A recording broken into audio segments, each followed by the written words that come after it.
The morning bell echoed through the hallways of Ridgewood High, a school where reputation was everything, and kindness was often mistaken for weakness. Students filled the corridors, their laughter bouncing off the lockers like echoes of confidence. Among the sea of familiar faces walked a new girl, Lila, her long brown hair cascading down her back like silk, her eyes shy but observant, carrying a quiet grace that instantly made her stand out. It was her first day. She had transferred from a small-town school, carrying nothing but hope, her books, and a soft smile that tried to hide the storm inside. She walked into her classroom slowly, clutching her bag tightly. The noise stopped for a moment. Dozens of eyes turned toward her, scanning, judging, whispering, "Hey, new girl," a blond boy sitting at the back called out, his smirk spreading like poison. His name was Chase, the school's self-proclaimed king, surrounded by his group, the popular ones who thrived on attention and mockery. Lila looked up nervously, forcing a polite smile. "Hi. I'm Lila." "Lila." Chase repeated mockingly. "Oh, fancy name. You come from some fairy tale or something." The class laughed, trying to ignore the laughter. Lila found an empty seat near the front. Her heart pounded, but she reminded herself why she was here, to start fresh, to prove that she didn't need to fit in to belong. As the teacher began the lesson, Chase leaned back in his chair, whispering to his friends. They snickered, glancing at Lila. She could feel their eyes burning into her back. But she kept her head down and focused on her notebook. The first week went by quietly, at least for her. Every day, whispers followed her. Notes slipped under her desk. Fake smiles. Mocking comments. Too quiet. Too weird. Probably thinks she's better than us. The bullying grew subtle, but steady. Then came Friday. It started like any normal day. The teacher stepped out for a few minutes, leaving the class unsupervised. The moment the door shut, laughter filled the air. Chase stood up, spinning a pair of scissors between his fingers. "Hey, new girl," he said, walking toward Lila's desk. She froze. "What do you want?" He smirked. "Just trying to help. You've got a lot of hair. Must be hard to handle all that, huh?" The class snickered. Lila's face flushed with embarrassment. "Please, leave me alone." But Chase was enjoying the spotlight. He walked behind her, lifting a lock of her hair with the scissors poised. "Let's give you a makeover, yeah. Something more. Ridgewood style." "Stop," she snapped, standing up. Her voice trembled, but there was steel beneath it. Don't be scared," Chase teased. "It's just hair." The students laughed louder, pulling out their phones, recording the scene.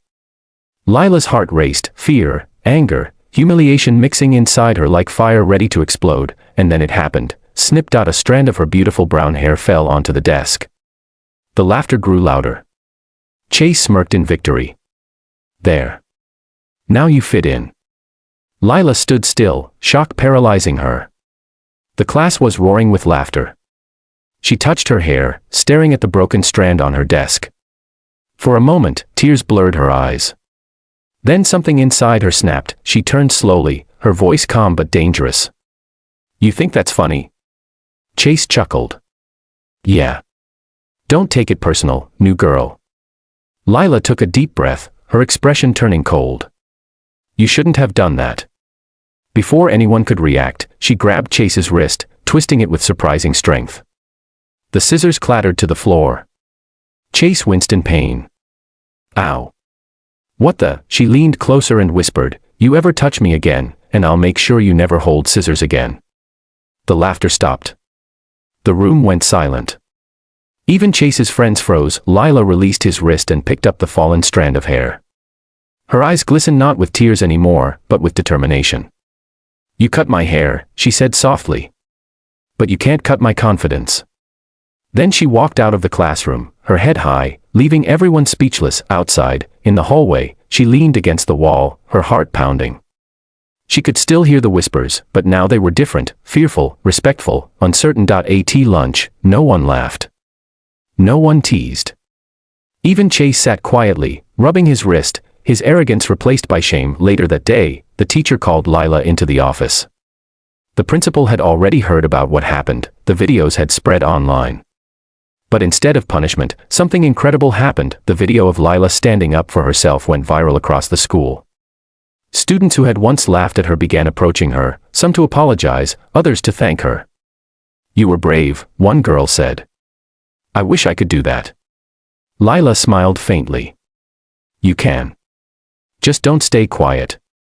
By the end of the week, Lila had become something she never expected, a symbol of strength. The girl who was bullied had turned into the girl who inspired others to speak up. As she left school that day, she saw Chase waiting near the gate. He looked different, quieter. "Hey," he said awkwardly. I'm sorry." Lila looked at him, her face calm. "I forgive you," she said. "Just remember, respect isn't given by fear. It's earned by kindness." Chase nodded, humbled. As Lila walked home, the setting sun glowed on her short hair, the same hair she had cried over days ago, now a symbol of transformation. She smiled, whispering to herself, "They didn't break me. They woke me up." Sometimes, life cuts a part of you away, only to show you the strength you had all along. Be brave. Be kind. And never let anyone define your worth. Did Lila's story inspire you?